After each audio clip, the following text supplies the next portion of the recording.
Hi, my name is William. I am with Famiglia Motorsports, which is just a simple company I created to try and more officially start putting out content regarding car modifications and motorsport related activities.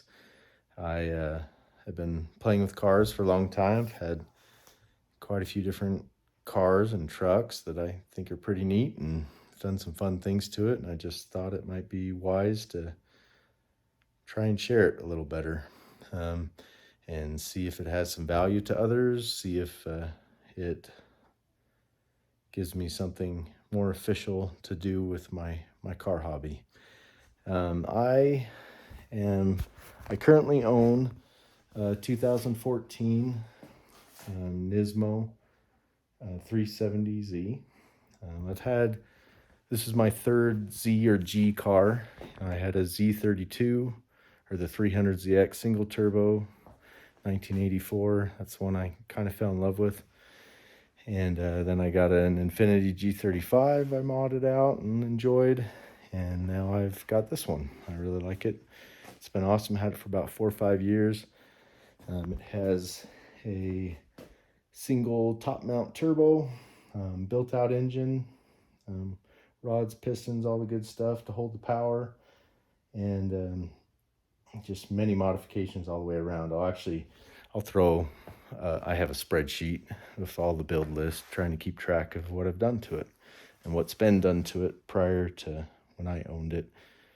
I recently, right now, I have it all stripped down because, well, I'm replacing the fenders. Talk about that in a second, but I had to replace the radiator for the third time.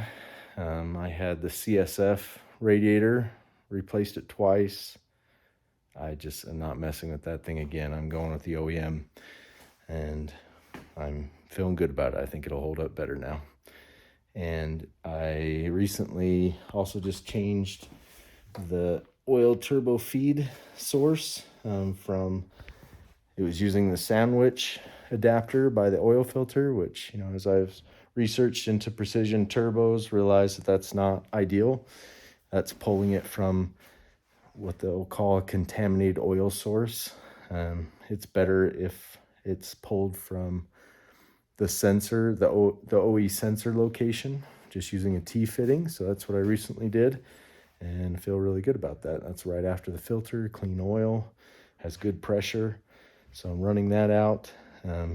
Also recently changed the oil return off the turbo to a -12, which is probably a little bit of overkill. I think -10 is what they recommend, but I figured why not.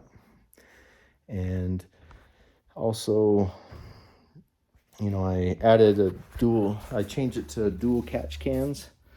One here on this side, one on that side. So one for each valve cover. We got coming out here to one catch cans, and then coming out here, obviously it's got the PVC delete inside there. You can see it's all capped off. Also, why the fenders are all off, like I was saying, is I'm going to replace just the black normal fenders with some nice honeycomb vented fenders. So as part of that, I decided now that I'll have better ventilation, getting air out of the wheel wells, I wanted to add in these Nismo brake duct, so that'll route right to the rotors, get them nice and cool, and then with the vented fenders, the air can find its way out a lot nicer and easier now. These Nismo brake ducts, they'll be placed, right about there. So obviously that's my front bumper. Also be probably adding some air vents, at least to one side, because I'm not quite sure if it's going to have enough room besides here. I don't know if I'm going to have it over here. Obviously I've got my intercooler piping that I don't think that's going to play out. So we'll see how that all works. My hood's off as well. Obviously it made it kind of nice just to do all the work I was doing, but really the reason why it's off, and one of the things I want to get into down the road with other videos is when I put the new fenders in place, I quickly realized that, sorry, it's kind of dark in here. I quickly realized that my carbon fiber hood didn't quite look the same. And it's been basking in the sun too long. It's a little bit yellow from all the UV rays. And so I realized that it's going to need to be sanded down, take the gel coat off with all the yellow to it. I know it looks really bad right now, but believe it or not, once you sand this down and put a nice clear coat on it, it's going to get back to the gloss. At least that's what I hope, but I've tested a little bit and it looks like it's going to work out all right. So once I refinish the hood, put on the new fenders, that's coming up. Redo the bumper with all the different vents in it. And I have a long list of other items, but I'm not remembering right now, so that's okay. But I just want to start publishing these things, see if they're of help to anyone as they decide changes they may want to be doing to their Z or other car in general. Also, I have a truck. It's just an EcoBoost Ford F-150. Nothing too extravagant, but recently, I need to replace the back windows. I didn't realize that if just one side goes out, you got to replace that whole unit. And mine is a power rear windows with the heated windows and all that, and they wanted $1,200 to swap that out. And I was able to find the nice OEM windows for $400, $450, something like that. And I did it myself in about an hour or two. And I wish I had videoed that one. So that's the kind of stuff I want to do moving forward, is just, I'm going to do the work anyways. And usually I'm talking to myself anyways. That's a joke, obviously. I think it is. But I figured, why not just throw a camera on and talk through what I'm doing and then publish it and see what comes out. Another motorsport or vehicle I would probably want to highlight and talk about is this fun go-kart. It's been an awesome thing for specifically my son and I. I got it on the local classifieds, got a great deal on it. It was a piece of junk at the time, pretty nasty looking.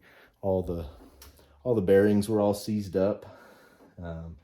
The engine needed some love for sure, and we've modified that and upgraded it. And I've even taken it to try and have even more of a real car feel for the kids to learn on. So I got all the electrical going on with it. I got my switches, turn on the battery so that doesn't run out as quickly and easy. So right here I can pop on. I got a gauge, gives me speed. Even have it hooked up to the fuel level sensors. Obviously down here you got all the full controls. If I come in here, I can turn on hazards and you'll see that it's got turn signals going, which they're out of sync. That wasn't happening before. So anyways, got turn signals in the back, turn signals in the front. Also, this just has the full headlights to it as well. You can toggle them between white or the orange, and has hydraulic brakes, which is awesome. What I really like about this kart is it's an Italian kart, and if you noticed, as I mentioned, this is Famiglia Motorsports. The G in that last name, Famiglia, well, that's my last name. It doesn't have the G anymore in it because I think everyone mispronounced it. My great-grandfather, when he came to America, decided he would get rid of it because he got tired of everyone calling him Famiglia, because the G is just more of a familia, not famiglia. So long story short, I'm Italian, and so is this go-kart. It's a kart that is made from a company called, let me see if I can get this right, Righetti, Ridolfi. Righetti to Ridolfi go-kart. But what I really like about it too is it's their rental edition, meaning it doesn't have like a static seat. The seat is obviously dynamic, meaning it can be adjusted forward and back. Pull these guys up, you know. But even cooler is if I pull this lever right here, you'll see there's the whole pedal assembly. It's kind of like based on a little hydraulic piece that it can come, and you can see quite a little small body can fit in there and control the pedals and everything. So whether it's my young 4-foot-something daughter or 6-foot person myself, we can get on, enjoy it, and the kids can learn how to control a vehicle a little better before, they're trying to get their learner's permit. I noticed that with our oldest child, that they would jump in and try steering, and it became very clear that they weren't even sure how to use the steering wheel. They'd make the turn, and then I'm like, well, you got to let it loose and start straightening out. And so it's been a great thing to allow them to get used to a vehicle. And so I'm now noticing that I'm just rambling, and this is just meant to be an introduction video. So that's me. That's Famiglia Motorsports. It's just some dude in a garage doing things to his car, his vehicles, and sharing it. And you know what? If people like it, that's great. If not, I guess then I have a history to go back to and just be like, oh yeah, that's how I did it. And, if even financially, I can monetize this, that's great. And don't tell the IRS, but I like the idea too of starting this little company and maybe be able to have some tax deductions that will help me limit my taxes I have to pay every year. My full-time employment is great. I love it. Software development. And there's a lot of taxes I get each year, and I'd like to see if I can hold on to it a little bit. So that's me. That's the plan. Take care, and hope you'll come back and visit if it's of value. See ya.